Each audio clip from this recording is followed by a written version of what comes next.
Back to the NBA ahead of Game 2 of the Finals tonight between the Raptors and Warriors. Five-time NBA champ Kobe Bryant continues to break down the X's and O's for us. In this new episode exclusively on ESPN+, Kobe details Steph Curry's performance in Game 1 of the Finals against Toronto. Here's an excerpt. On this episode of Detail, we'll take a look at Steph Curry. You know, I wouldn't be surprised if this corner series brings it out. You see where Siakam is, see where Kawhi is, see where Lowry is. If Draymond is to step up instead of flare pick there for Klay. And now Klay can slide over here into this area. Steph can hit the flare. And now you got your shot. You know, you got to do something a little more creative. Toronto's really, really long. So Siakam has the ability to close penetration and close out the Klay. But a back pick here would make things pretty difficult. But defensively, this is the thing. I mean, you can't relax against Steph here. I mean, Steph just continues to move, right? He gives the ball up and he realizes, okay, I'm more dangerous when I don't have the ball, especially with all this attention here on me. I give it up, keep moving, find open space. That's what I need. I didn't fall. That's a good look for him. For more analysis, go to Detail on ESPN+.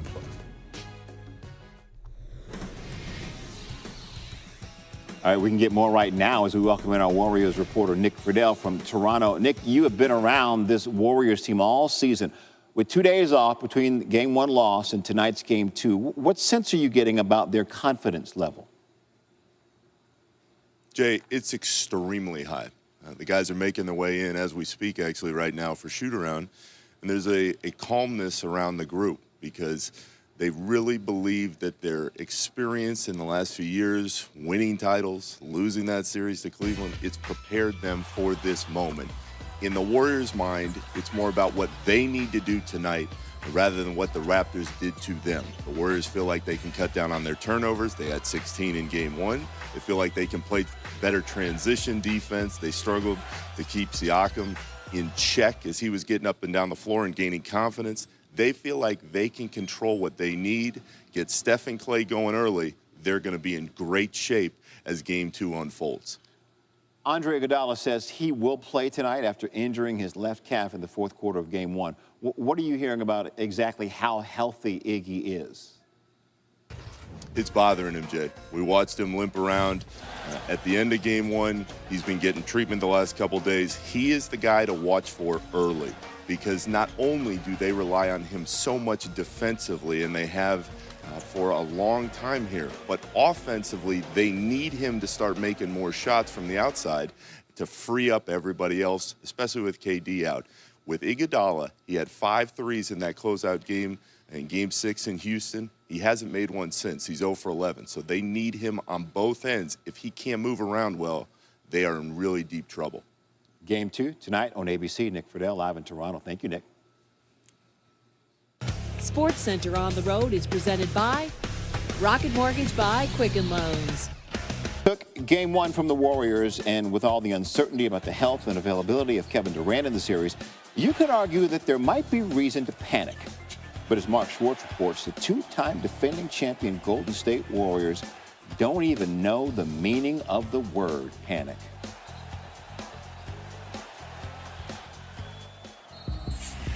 No matter how big the deficit. Golden State down 17 here in the second half. No matter how much time is left. We know we can cover 17 points in a matter of 3-4 minutes. And no matter where a series stands. 3 games to 2 lead for Houston on the Golden State Warriors. The Warriors always expect to win. I mean, they got rings. They got rings and they can be confident. And it starts with our leader in Steph Curry, who's probably, you just see it in his game, his ability to pull up from 35 feet anywhere on the floor. Draymond as well, who plays with great passion and confidence. I can look to my right and my left and see those 2 guys and know they believe we can win whatever game, that we're going to have that edge. And if I throw him the ball and he's going to shoot it, I know he believes it's going in. That confidence is contagious. If these guys were having a confidence contest, it would probably go triple overtime. If you don't have the mindset that you're the best ever, you failed already. And that's been my mindset since I can remember. that will be my mindset as long as I can remember anything, that I am the best ever at what I do. When the best guys on your team do that, it trickles down, and you need that. Confidence is as lethal a weapon for this group as its unparalleled brilliance from way beyond the arc. You could see it on full display after losing Game 1, something these Warriors had never done in the finals. Yet, there was not even a shadow of doubt in the Golden State locker room. You can't go out there and doubt yourself, especially on this stage, especially when you have a proven track record of winning and great team chemistry and all that. So we're never going to doubt ourselves. The real confidence is when you've been through everything, you've seen everything. You've won, you've lost, you've experienced every high, every low. Then you know what this is about.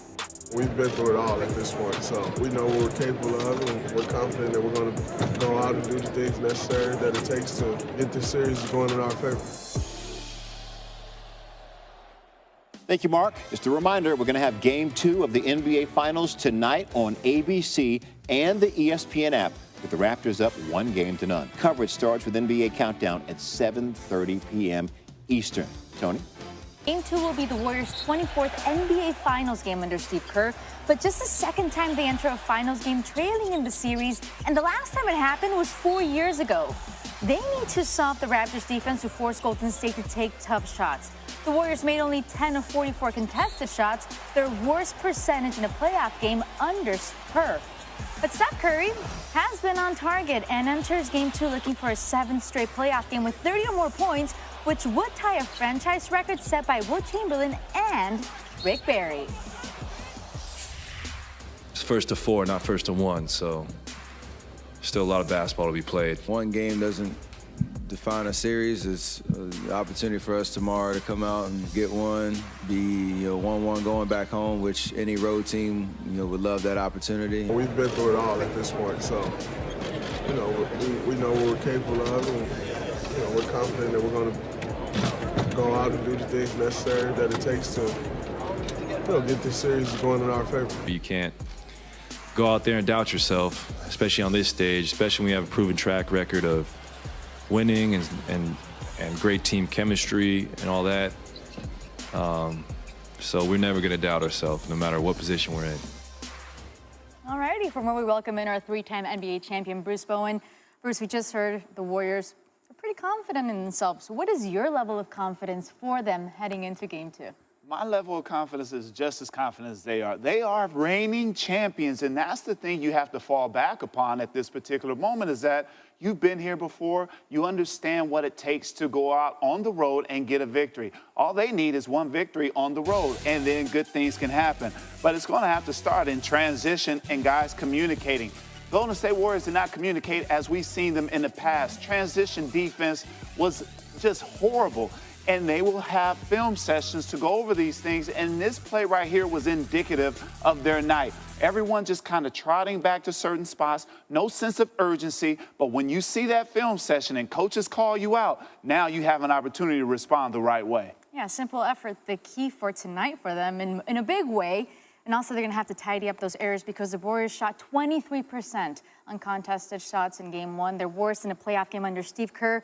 What's the key to getting those open looks tonight? Well, this is about ball movement for Golden State and not necessarily settling early in the shot clock for shots that you would normally take. Again, that's a contested shot early in the shot clock. When you get wide open shots, that's one thing. But we understand that in this moment, because of the rust, they were trying to do things as far as hitting a home run shot. Let's get this three-point shot right now to get us back in the game. Just continue to work it, work it, work it. Take the easy spots, what's available, and good things will happen. Work it, work it, work it. Work it, work it, work it.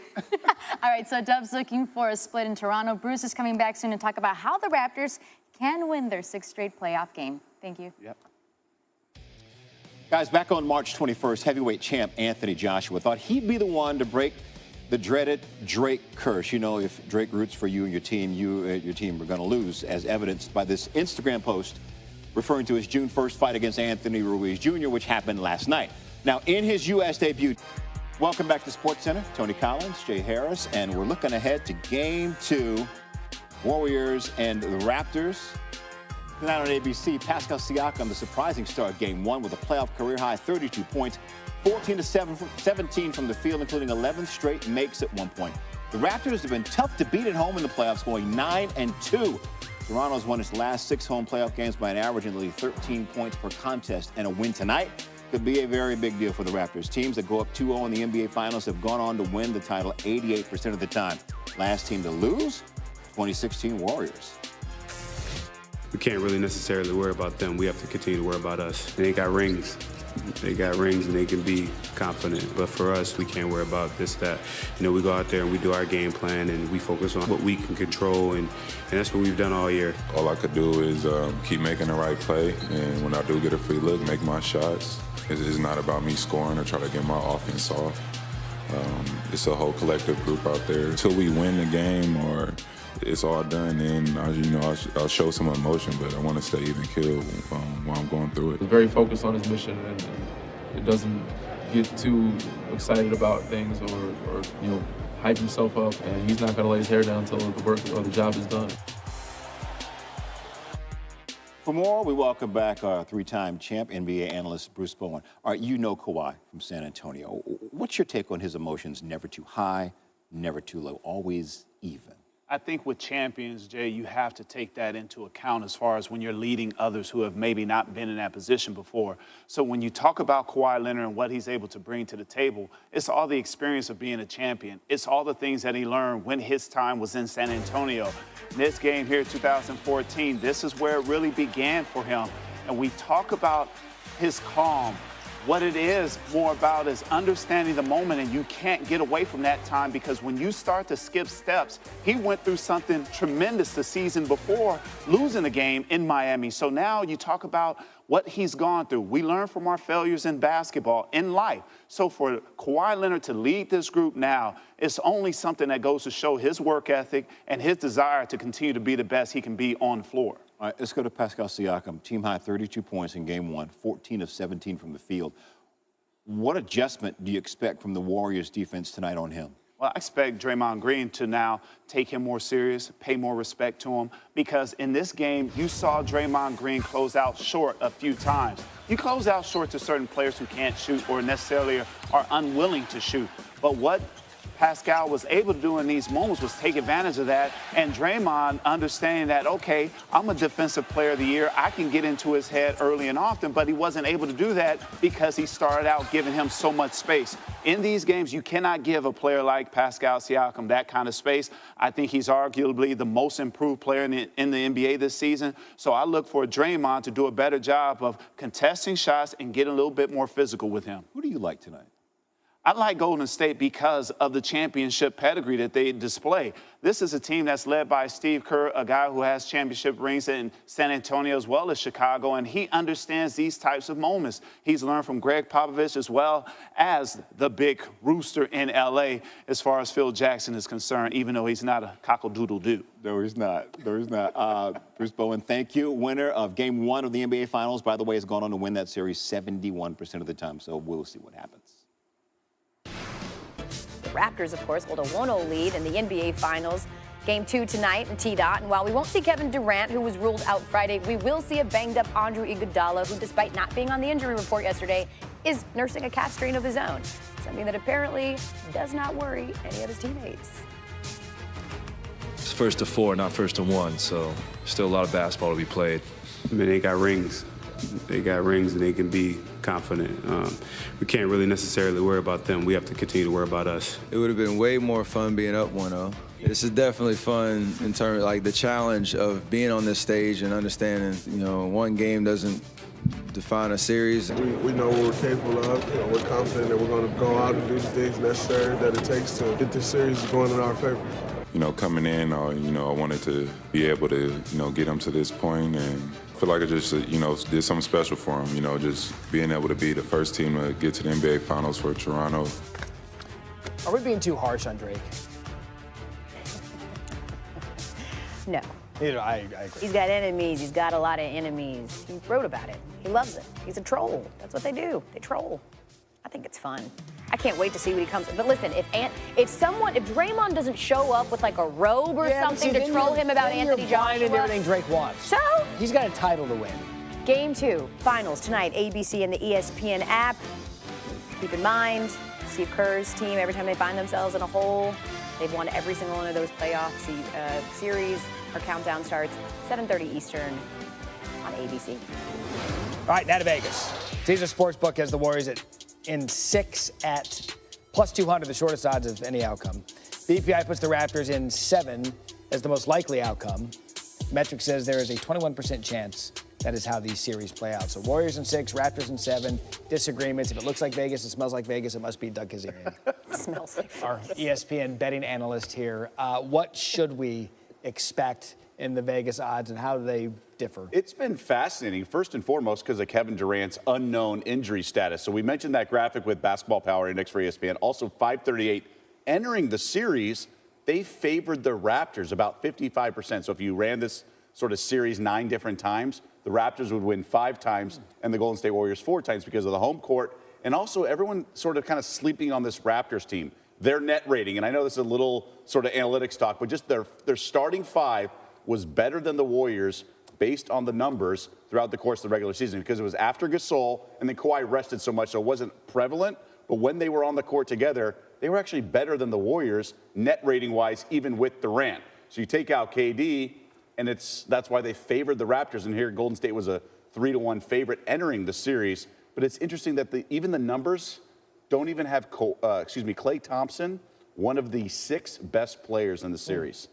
Wait, what? That the Raptors would have 4. Again, that's just one metric, not the only metric, but it is interesting to see how different it was between Vegas and then our 538 or our BPI. Interesting is one way to put it. We all know from the perspective of like teams that go down 2-0 in a series. Right. We know that perspective, but in terms of gambling, what is the biggest thing on the line tonight? Well, look, the Warriors lost game 1, so everyone's like, well, they got to bounce back. Actually, based on the math and the series odds, I would say Toronto has this as a must-win, given that Kevin Durant could return game 3, game 4. We're not really sure even at all on those. But if the Warriors win this game and kind of claim home court advantage, they're going to be favored larger than they were even before the series, because they will have home court. And if you look at the point spread, it's only 2 tonight. And when they go home, it'll be around 6, 6.5. And then who knows with KD. So I think the Raptors, if they don't win tonight, this series is over. In my opinion, just based on the odds, they'll shoot up to over 3-1 favorites with the Warriors. It's just so interesting because not since 2008 when the Celtics played the Lakers that the road team was favored coming into the series. So those first 2 games are so important for the underdog, even though they have home court. All right, give me the best bet for tonight. You know, it's not the 5-star lock of the year or anything silly like that, but I'm going to take the Warriors +2. Look, there were the cobwebs. It was a little sloppy. I believe 16 turnovers in game 1. You imagine they're going to clean that up after that huge layoff. They're not going to play as sloppily. And also, just the fact that Draymond Green and Iggy couldn't hit a 3 in the last game, I think we're going to get just a tighter effort, and we may not get Siakam having an all-world game, and even Fred VanVleet. But Lowry should play better. I think it's going to be a great game. I would bet the Warriors in the series right now. That would be my best bet, so to speak. But for tonight, I'll take the 2 points. Okay, you can catch Doug and all his Vegas smells. Yes. He hosts Daily Wager Monday through Friday, 6 p.m. Some casinos smell on great. ESPN. Do they? Yeah, No, they don't.